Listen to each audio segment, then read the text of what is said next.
sommes ensemble jusqu'aux portes de 11h. Nous allons à présent nous intéresser à notre invité.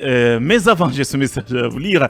Eh bien, Fonike Mengue est victime comme Tcherno Monenembo, qui a aussi un livre qu'on refuse de publier. Voilà, c'est de Sonoussi depuis Bailo Baya. On poursuit à présent cette émission. Je le disais à l'entame, les sociodémocrates de Guinée, SDG, est le nom du parti politique que dirige désormais Aliou Bari. Il est par ailleurs, je ne sais pas s'il est toujours coordinateur de l'Observatoire national de la démocratie et des droits de l'homme, ONDH. Eh bien, cette formation politique a été officiellement lancée hier vendredi. Question centrale, quelle nouvelle approche compte-t-il apporter dans l'arène politique guinéenne? Aliou Bari tentera de répondre à cette question tout à l'heure, et puis d'autres sujets, notamment la non-candidature de Macky Sall, mais aussi l'avenir de Wagner en Afrique, viendront compléter l'interview avec le géopolitologue qui est dans ce studio. Bonjour à vous, M. Bari. Bonjour. Bienvenue dans cette émission. Merci beaucoup. Alors, on va commencer par la politique et surtout pour votre décision de prendre la tête d'une formation politique. Je rappelle que vous avez déjà été au sein de certaines formations politiques, notamment le BL, si je ne me trompe, et l'UFDG. Mais finalement, vous avez décidé d'être responsable d'une formation politique. Pourquoi ? Alors, permettez-moi d'abord de rebondir sur peut-être certaines votre informations dernier données. débat là, sur l'interdiction Ah oui, c'est vrai, c'est vrai. C'est quelqu'un que je ne connais pas, mais je trouve que c'est tellement une décision tellement stupide à l'heure de la révolution numérique. Vous savez, vous pouvez interdire un livre physiquement, hein, mais tous les ouvrages sont sur YouScript, c'est-à-dire que vous n'avez pas besoin de... Et s'il voulait vraiment faire une publicité à l'ouvrage de Fonike Mengue, il ne se prendrait pas autrement.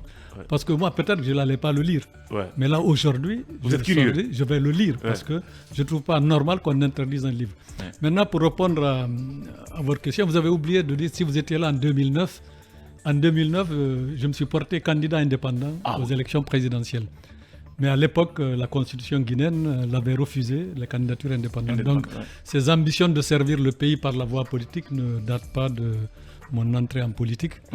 Et les formations politiques que vous citez, je ne les ai pas quittées parce que je suis en désaccord avec ce qui se passait. C'est que j'ai eu l'impression que dans ces différentes formations, on parlait beaucoup plus de l'actualité régulière au cours des assemblées, ce qui se passe dans le pays.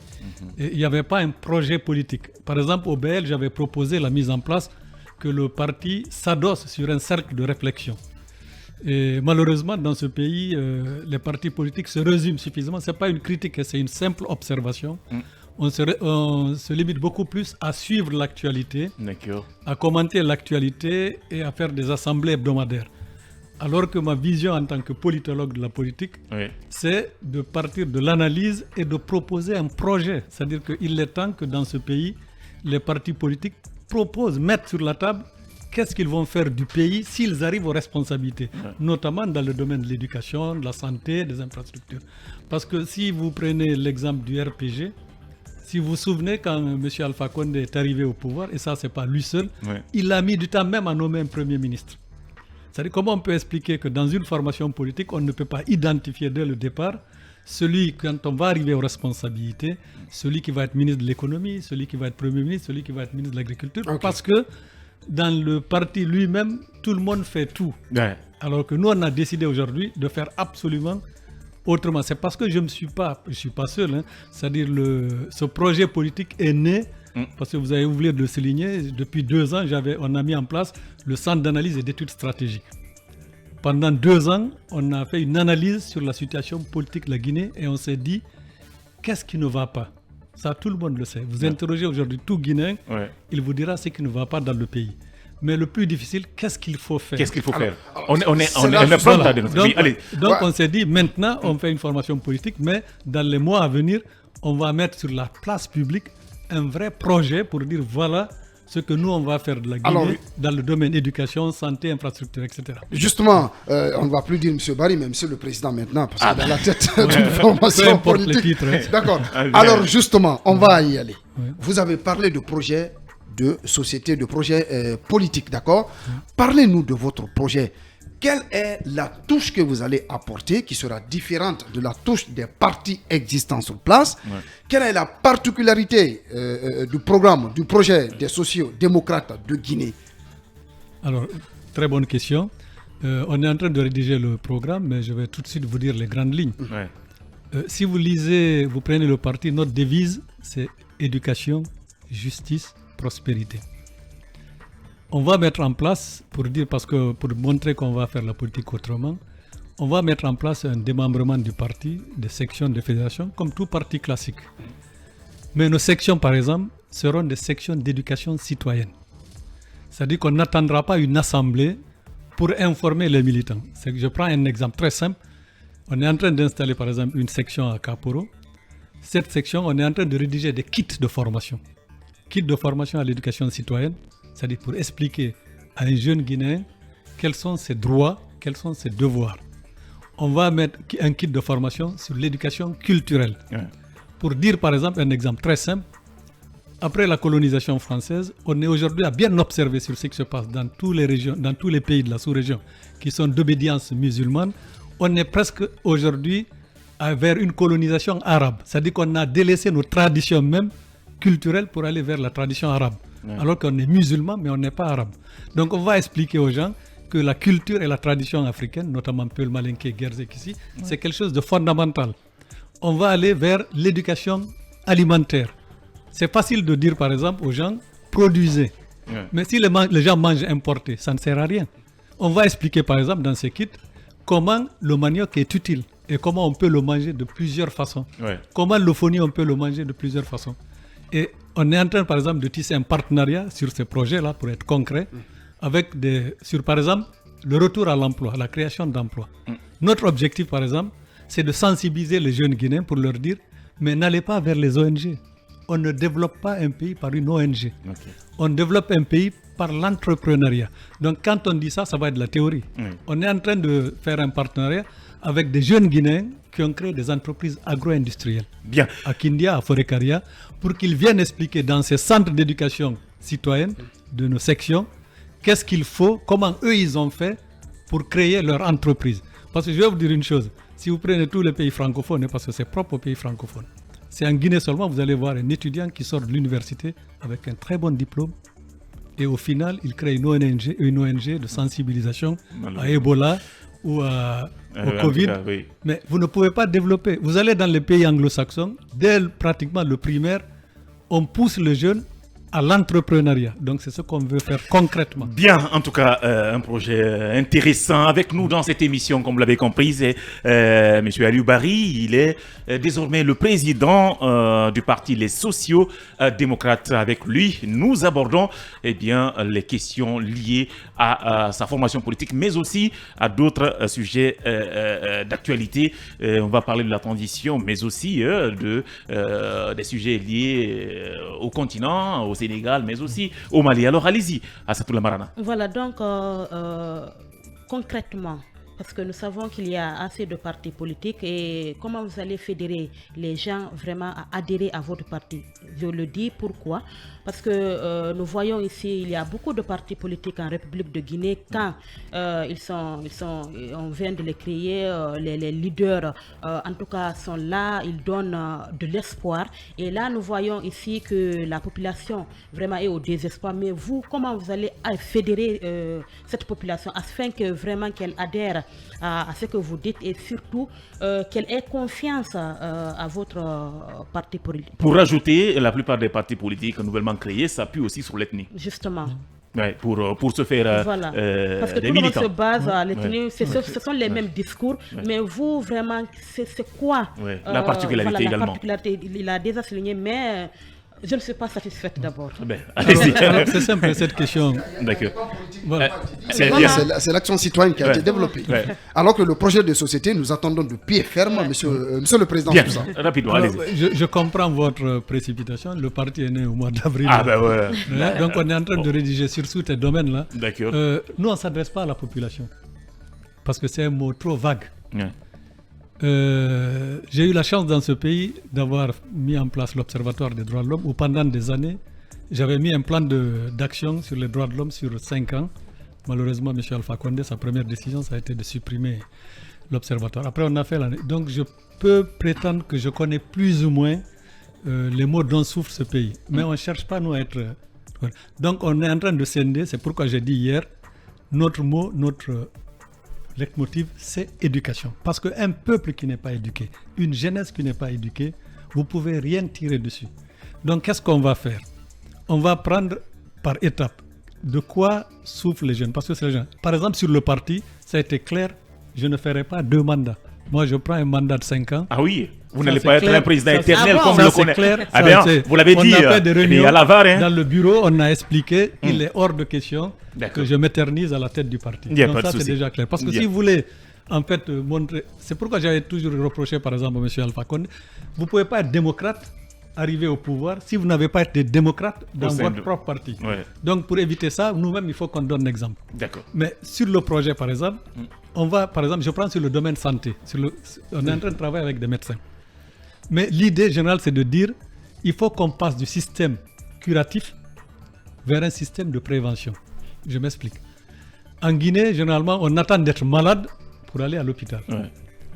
Mais si on fait de la prévention, c'est-à-dire si on part du principe qu'il n'y aura jamais une école ici en Guinée, qu'elle soit publique ou privée, qu'il n'y ait pas une infirmerie où le jeune élève pourra bénéficier d'une visite médicale annuelle, c'est-à-dire qu'il est suivi. Moi, on l'a vécu dans notre génération. Hein.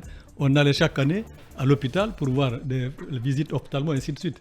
Donc, si le jeune il est suivi, regardez la dernière fois quand il y a des tests de recrutement dans l'armée ici, Ouais. les gens ils font des tests sportifs et il y a des décès. Il y a Mais des crises. pourquoi il y a des décès? Parce que normalement, avant de faire un test sportif, vous devez faire une visite médicale d'aptitude. Ouais.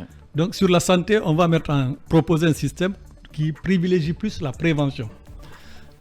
Sur l'agriculture, pareil, c'est facile de dire bon, il faut produire local, mais il faut travailler sur les deux chaînes. C'est-à-dire, regardez des pays comme l'Europe, par exemple la France et tout ça, mais ils subventionnent, c'est-à-dire que les institutions internationales, financières, refusent qu'on subventionne, que les pays en voie de développement Ouais. subventionnent leur agriculture. Mais vous prenez tous les pays, même les États-Unis, subventionnent leur agriculture.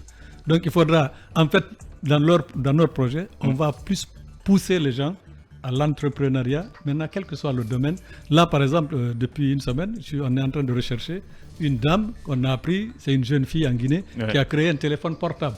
Mais ça, c'est à saluer, c'est à encourager. Ouais. En tout cas, on sera moins vers l'assistanat.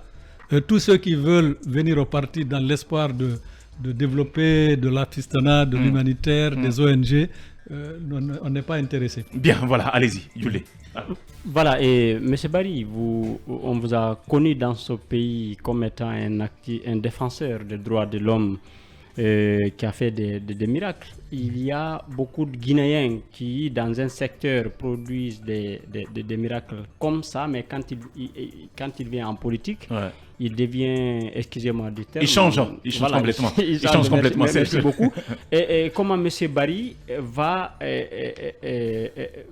s'y prendre face à cette situation en quittant du terrain d'activiste du droit de l'homme pour aller dans un terrain politique. Et de l'autre côté, depuis que vous avez commencé, j'ai écouté comment vous donnez le nom de votre parti. Dites-nous, est-ce que les sociodémocrates, c'est votre parti politique ou comment il est né? Très bien, très bonne question. D'abord, je l'ai expliqué hier, hein, sur le plan de la social-démocratie, nous, on n'a rien inventé. On a fait une lecture de l'histoire politique de la Guinée. Si vous prenez l'histoire politique de la Guinée, de 1958 jusqu'à la mort de Sékou Touré, on a eu affaire à un régime étatique, communiste, ou tout État. À partir de 1984, à sa mort, jusqu'au tout le parcours du général Lansana Conté, les 24 ans, on a eu un régime libéralo-anarchique. Bien. C'est-à-dire où on a pratiquement délaissé tous les pouvoirs régaliens, c'était la liberté de tout faire. On s'est dit, avec cette observation, avec les résultats des deux résultats qui sont plus ou moins négatifs, le système le plus adapté en Guinée, c'est le système social-démocrate, la social-démocratie, qui est un système politique qui ne dénie pas l'initiative privée, mais qui dit qu'à côté de l'initiative privée, il y a un rôle fondamental de l'État sur au moins les fonctions régaliennes. Et d'ailleurs, si vous observez ce qui s'est passé dans le monde sur la Covid-19, aux États-Unis et en France, qui sont des pays libéraux, démocrates, ils ont senti la nécessité de l'État. Il a fallu l'intervention de l'État pour faire un vaccin au moins d'1 an. Donc tout le monde aujourd'hui dans ces pays, il reconnaît absolument le rôle de l'État. Donc nous, c'est pourquoi on a fait. Et d'ailleurs, quand vous lisez aussi l'histoire politique de la Guinée, on n'a pas inventé la social-démocratie. Le premier qui a mis en place la social-démocratie en Guinée s'appelle M. Yacine Diallo, qui a été le premier député à l'Assemblée nationale française, qui est décédé en 1954. Donc, et surtout, M. Barry III aussi était... Donc, il y avait la démocratie socialiste de Guinée. Mais on s'est dit que si on prend ce terme, on peut-être que le parti est déjà agréé. Donc, on a inversé comme c'est le même courant. Et pour revenir, pourquoi? C'est-à-dire sur le débat de la Constitution, ou sur dire la limitation des partis politiques. Je trouve que c'est une absurdité. D'abord, le poids d'un parti politique... On va y revenir. On va y revenir. On va d'abord... C'est pas rapidement. Laissez-moi poser ma question. La question, il n'a pas terminé. Il fallait agencer toutes les questions. Bien bon, c'est bon, il va terminer. Oui, non, il y avait un autre aspect. Sur les droits de l'homme, oui. Le pont entre les politiques. De la géopolitique à la politique, il n'y a qu'un pas. Parce que l'analyste politique, c'est quelqu'un qui analyse les faits pour décrire ce qui va se passer, ce qui risque de se passer. Donc, c'était... Généralement, les activistes des droits de l'homme, très facilement, ils basculent de l'autre côté. Parce que moi, en fait, ce qui m'a motivé sur le plan politique, et ça, je peux prendre le part ici, la politique ne me changera pas. Je peux vous le dire ça, mais je vais dire pourquoi. Ce qui m'a le plus motivé pour entrer en politique, parce que et vous êtes journaliste, vous êtes mieux placé que moi pour savoir ça. Dans ce pays, je peux vous dire par exemple sur les droits de l'homme, j'ai mis sur la table un programme d'action 2008-2015 où il y avait tout ce qu'il y avait à faire. On avait fait l'analyse de tout ce qu'il fallait faire sur les droits de l'homme, y compris la proposition de mise en place d'une institution nationale indépendante des droits de l'homme qui était complètement terpiée. Voilà. On a mis en place, j'ai fait combien de rapports ici? J'ai écrit sur les prisons, la Guinée face à ses prisons. Mais on s'est aperçu, vous avez beau analyser, vous avez beau écrire, on met tout ça dans les tiroirs. Si je prends juste un exemple sur les prisons, j'ai eu la chance ici d'assister Cheikh Sako, Maître Cheikh Sako, qui était ministre de la Justice. Il m'a confié les prisons. On a fait un rapport et j'ai dirigé l'administration pénitentiaire. Mais si vous allez aujourd'hui au ministère de la Justice, tout est écrit. On a passé tout au peigne fin. On a fait toutes les propositions, le statut juridique des établissements, le statut des gardiens de prison, leur cursus de formation, et tout ça sont dans les tiroirs. Je me dis, fort de tout ça, vaut mieux qu'on mette la main à la porte. Il faut que vous soyez sur le terrain bien, pour essayer de défendre au lieu de rester à peut-être... Oui, rapidement, Gaston. Rapidement, moi je voudrais demander... Que pensez-vous du multipartisme? Excusez-moi, sauvage. Il y a des partis qui n'ont même pas de siège. Bien. Et également, le tien, est-ce qu'il a un siège? Effectivement. Donc, je demande, on va rentrer dans le cadre de votre regard par rapport à la gestion. Je vais aller plus loin. Je voudrais également demander la sortie de Dansa. Vous l'avez suivi quand il parle de la réduction des partis politiques et tout. Et il parle même au bipartisme, ou à la rigueur 3 partis. Que pensez-vous de tout ça? Est-ce qu'on peut avoir 2 ou 3 partis en Guinée? Non, mais à mon avis, c'est de l'agitation pure et simple, c'est de la politique politicienne. C'est-à-dire, prenez tous les pays du monde, en tout cas les pays à démocratie, il n'y a pas de limitation. C'est-à-dire, en fait, un parti politique, le meilleur arbitre, c'est l'élection, c'est le peuple, c'est l'électeur. C'est-à-dire, regardez l'histoire politique de la Guinée. Si vous prenez toutes les élections qui sont passées, quels sont les partis qui sont sur le terrain, qui ont eu des résultats? En fait, vous avez 2 problèmes ici en Guinée. On n'a pas besoin de limiter les partis politiques. On n'a pas besoin de dire c'est du multipartisme intégral ou pas. Chaque citoyen est libre, c'est la Constitution qui dit, de créer un parti politique. Maintenant, il appartient aux élections. Il n'y a plus de constitution. D'accord, les constitutions passées. C'est les élections qui déterminent le poids de chaque parti. Moi, ce qu'il fallait faire, je l'ai déjà dit à toutes les émissions, même ici d'ailleurs à FIM, c'était intéressant d'inscrire dans la Constitution par contre, c'est les courants de pensée politique. Dire que dans la Constitution, la Guinée reconnaît par exemple le communisme, parce qu'on a vécu le communisme, on reconnaît le libéralisme, parce qu'il y a des partis libéraux, on reconnaît le socialisme, parce que le socialisme. Ça, c'est inscrit. Donc, vous n'avez pas besoin de dire aux limites. Maintenant, moi, je crée un parti. Et dire, je serai obligé d'afficher mon obédience politique. Je vais dire, par exemple, comme l'UFDG, c'est un parti libéral. Moi, je vais dire, je suis un parti social-démocrate. Donc, comme c'est les trois courants qui sont reconnus, on est obligé de faire des primaires à l'intérieur de ces obédiences pour dire le candidat des partis libéraux, c'est un tel. Mais regardez aux États-Unis. Les gens pensent qu'aux États-Unis, qu'il y a deux partis. C'est faux. Il y a plusieurs partis. Mais vous avez deux tendances, deux forts blocs. Et puis en France, pareil. Vous avez la droite et la gauche. Voilà, c'est ça. Donc, c'est une absurdité de dire on va limiter les partis politiques. Ça ne sert à rien. C'est les électeurs qui doivent décider quel est le poids de chaque parti. C'est pas... Allez-y. Alors, Monsieur Barry, déjà, je me réjouis qu'on parle d'histoire des idées politiques ce matin. Vous avez dit que votre parti, et c'est ça, est de la social-démocratie. Alors, et que vous accordez une place importante à l'éducation. Alors, pour ça, j'ai une question à vous demander. Est-ce que vous avez, vous prévoyez de mettre en place une école du parti? Ça, c'est la première question. Parce que j'ai constaté en Guinée, beaucoup de partis existent, mais il n'y a pas une école du parti où les cadres et les militants sont formés. Ça, c'est ma première question. Deuxième question, je constate également que dans notre histoire politique, on occulte, je ne sais pas si ça fait sciemment, par les pouvoirs précédents, c'est-à-dire la parenthèse de 1944 à 1958, cette parenthèse très riche de notre histoire politique qui est occultée, dont on ne parle pas. Tout à l'heure, vous avez parlé de Yacine Diallo, le premier député de la Guinée au Palais Bourbon, dont très peu en connaissent ou en parlent. Alors, j'ai envie de savoir, et pourtant, il y a eu un bouillonnement politique et intellectuel durant cette période, cette parenthèse de 44 à 58. Alors, qu'est-ce que les sociodémocrates de Guinée doivent faire dans ce sens ou prévoient de faire pour réhabiliter cette partie de notre histoire et surtout les acteurs importants à l'époque et leur travail? Non, mais vous avez touché du doigt le vrai mal de la Guinée. On a volontairement, et je pense que c'est volontaire, occulté l'histoire de ce pays.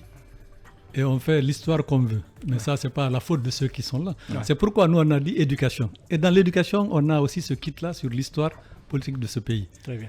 Mais quand on a fait des recherches sur la social-démocratie en Guinée, moi, j'étais surpris. Moi-même, j'ai appris beaucoup de choses. Les grands débats. Par exemple, Yacine Diallo, qui a initié la social-démocratie ici, il avait déjà un programme agro-industriel. Absolument. Mais on n'enseigne pas ça dans les universités ni dans les écoles, l'histoire. Et ça, ce n'est pas propre à la Guinée seulement. Regardez même les problèmes de l'histoire politique, les royaumes et tout.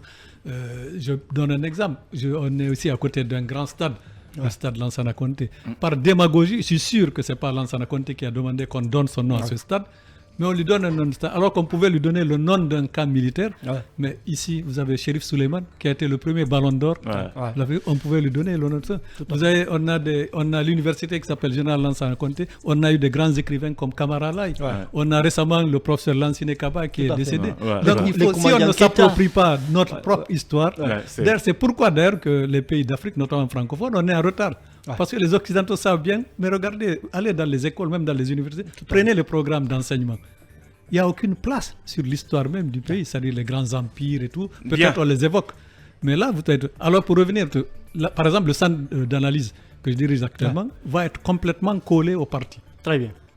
Et on va mettre en place une structure, pas une école, mais un centre de formation politique. Où, d'abord, en fait, nous, on a décidé que tous ceux qui viennent nous aider ne sont pas obligés de prendre la carte du parti. On fera... dont Yaya parle de votre formation politique. D'accord. Ce que j'avais proposé d'Aérobel. Bien. Alors, avenir dans cette émission, on parlera tout à l'heure de Macky Sall, mais aussi de l'avenir de Wagner. Mais là, j'aimerais qu'on s'intéresse un peu à la gestion de CNRD. Vous êtes acteur politique, vous allez sans doute vous porter candidat aux prochaines élections présidentielles. Comment voyez-vous l'évolution de cette transition? Très bonne question. Moi, avec mon entrée en politique, j'ai mis fin à mes missions de consultant auprès des institutions internationales, que je ne vais pas citer d'ailleurs, parce que maintenant je suis en politique. Mais il y a quelques mois, j'ai terminé une mission sur la sous-région, sur les 3 transitions. Mais la question qu'il faut se poser, même avant de poser la question si la transition, mais il faut savoir pourquoi on en est arrivé là. Parce que ce soit au Mali ou en Guinée ou au Burkina, les transitions militaires, c'est le résultat de l'échec de l'élite politique, de la classe politique, qui, chacun, ils ont de manière différente, ils sont tous habités au même endroit. Si vous prenez au Mali, c'est Ibrahima Keïta qui était président. Il est passé par l'international socialiste aussi, comme Alpha. Donc, c'est des gens, à mon avis, qui avaient un parcours. Donc, la gouvernance a été tellement mauvaise qu'on a abouti sur des coups d'État militaires. Mais le problème des transitions militaires, c'est quoi? C'est que ceux qui viennent dire, voilà, on est fatigué de la transition, le peuple est fatigué, on remplace. Vous avez écouté le discours du colonel Doumbouya ici, le 5 septembre. Vous êtes assez avertis pour voir aujourd'hui, si vous faites la lecture de ce qui se passe, est-ce que ça correspond aux déclarations qui étaient faites le 5 septembre. Mais le problème qui se passe, c'est qu'il remplace les civils, mais il n'a aucun programme de transition. C'est-à-dire, en fait, il s'improvise. Je ne dis pas ça par méchanceté. Hein, c'est-à-dire, ils n'ont pas de programme. Il y a 2 transitions qui ont réussi en Afrique. Il y a eu Jerry Rawlings, mais si vous prenez l'histoire du Ghana, c'est qu'il était dans une équipe de jeunes officiers. Pendant des années, ils ont travaillé un projet pour dire si on prend le pouvoir, voilà ce qu'on va faire. Et la première chose, on lutte contre la corruption. Et on lance la démocratie. ATT au Mali, pareil. Mais si vous prenez en Guinée, 2009, au temps de Dadis, Conté est mort, ils se sont emparés le pouvoir sans aucun projet. Le 5 septembre, pareil. Donc, si je vous comprends bien, est-ce que cette transition risque de ne pas vraiment arriver au bon port? Et est-ce que le CNRD est sur le bon chemin ou pas? Moi j'ai dit très tôt, d'ailleurs, dans les différents médias où on m'avait interviewé sur le coup d'État, je suis très réservé sur les transitions qui durent. Bien. Parce que, ça, je le dis même, c'est mauvais pour ceux qui dirigent la transition. Parce que quand vous faites une transition longue, vous êtes obligé de travailler sur des actions de développement. C'est-à-dire les infrastructures, la santé, les aéroports, ainsi de suite. Et petit à petit, parce que vous allez être plus canalisé sur ces actions de développement, vous allez oublier, soit volontairement ou involontairement, les actions permettant le retour à l'ordre constitutionnel. Alors qu'on pouvait faire les deux. Un pays comme la Guinée, qui n'a pas les mêmes problèmes que le Mali et le Burkina Faso, qui sont victimes de problèmes sécuritaires de djihadisme, est-ce que la Guinée avait besoin de 24 mois pour un retour à l'ordre constitutionnel? C'est une vraie question. C'est une vraie question. Bien, j'aimerais qu'on parte à l'international, je ne sais pas, dans la sous-région. On n'a pas assez de temps. On va aller. Sinon, je voulais quand même poser la question sur le chronogramme. Est-ce que vous craignez un glissement? Ça, c'est la première question. La deuxième question, quel est votre jugement par rapport à l'approche aujourd'hui des forces vives dans le cadre justement de l'instauration d'un cadre de dialogue inclusif en Guinée? Alors, glissement, ça, pour quelqu'un qui est observateur, vu tout ce qu'ils sont en train d'opérer. On a soulevé le problème du 28 septembre, qui est une bonne chose, c'est un procès qu'il fallait faire. Il y a le problème de lutte contre la corruption, il fallait le faire. Il y a les actions de développement. Est-ce que tout ça mis dans le même panier, plus les actions permettant le retour à l'ordre constitutionnel, les 10 points, est-ce que tout ça peut tenir dans 24 mois? Moi, ça ne m'étonnerait pas qu'il y ait un glissement. Mais le problème, même à mon avis, ce n'est pas le glissement qui est le plus important. Mais est-ce qu'au sortir de cette transition, on aura des structures pour permettre à ce pays de ne plus retomber? Parce que c'est ça, à mon avis... Des institutions fortes. Voilà, c'est ça le problème. D'accord. Mais je vois comment ils sont en train d'entamer la Constitution, je m'interroge sur beaucoup de choses. C'est-à-dire, 2010, vous étiez là, il y a eu un travail fondamental qui a été fait pour rédiger une constitution. Mais est-ce que le problème, c'est que les gens ne comprennent pas en Guinée, la constitution n'a jamais posé problème en Guinée. En fait, c'est les gens qui appliquent la constitution qui ont voulu changer la constitution. Bien, voilà, rapidement, je ne sais pas, j'aimerais vraiment vous entendre sur les questions liées à cette candidature de Macky Sall. Beaucoup pensent qu'il a été poussé à bout. Est-ce que vous pensez la même chose? Et l'autre question, quel avenir de Wagner sur le continent africain, aujourd'hui Mali, qui a rejeté carrément la France et autres? Et que risque-t-il aujourd'hui? Je vais commencer par Wagner parce que j'ai travaillé personnellement sur cette question au centre d'analyse, au GRIP à Bruxelles. Il faut savoir, c'est-à-dire, Wagner, c'est une société militaire privée.